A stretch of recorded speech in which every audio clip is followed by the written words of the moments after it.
ప్రతిపక్షంలో ఉన్నప్పుడేమో ఇదే రేవంత్ రెడ్డి గారు ఆ రోజు ఎన్ని మాటలు చెప్పినారు ఒకసారి గుర్తు తెచ్చుకోండి.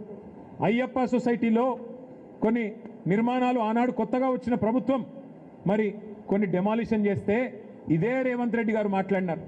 తెలుసో తెలియకనో పేదలు కట్టుకుంటే రెగ్యులరైజ్ చేయాలి కదా, ప్రభుత్వం అన్నాక పేదల పట్ల కనికరం ఉండాలి కదా, అక్రమమైన సక్రమమైన అందులో ఏమైనా తప్పులుంటే సరిచేయాలి కదా అని శుద్ధులు చెప్పింది ఇదే రేవంత్ రెడ్డి గారు.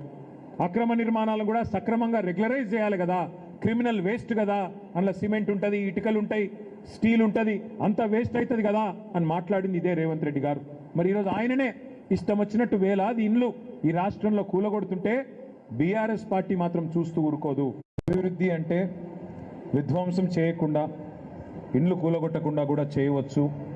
అభివృద్ధి అంటే సుందరీకరణ అంటే ఎవరి కొంపలు కూల్చకుండా కూడా చేయవచ్చు అని చెప్పడానికే ప్రత్యేకంగా ఈరోజు మనం ఈ మూసీ పరివాహక ప్రాంతంలో గతంలో 5.5 కిలోమీటర్ల పొడవున ఆనాడు సుధీర్ రెడ్డి గారి నాయకత్వంలో కేసీఆర్ గారి మార్గదర్శకత్వంలో మూసీ తీరాన ఒక్క ఇల్లు ముట్టకుండా ఒక్క ఇల్లుని చెదరగొట్టకుండా కొంత 5.5 కిలోమీటర్ల పరిధిలో 6 కోట్ల రూపాయలతో ఏ సుందరీకరణ కార్యక్రమాలు అయితే చేశామో, ఫుట్పాత్లు, ఓపెన్ జిమ్లు, అట్లాగే బ్రహ్మాండమైన ఒక ఫ్లాగ్ పోస్టు, మంచి క్రీడా ప్రాంగణాలు, వాటితో పాటు ల్యాండ్స్కేపింగు, ఇవన్నీ కూడా మీకు చూపెట్టడానికి సుందరీకరణ అంటే ఇట్లా కూడా చేయవచ్చు, ప్రక్షాళన అంటే ఇట్లా కూడా చేయవచ్చు అని ప్రజలకు కూడా తెలియజెప్పడానికే ప్రత్యేకంగా ఈరోజు ఇక్కడికి రావడం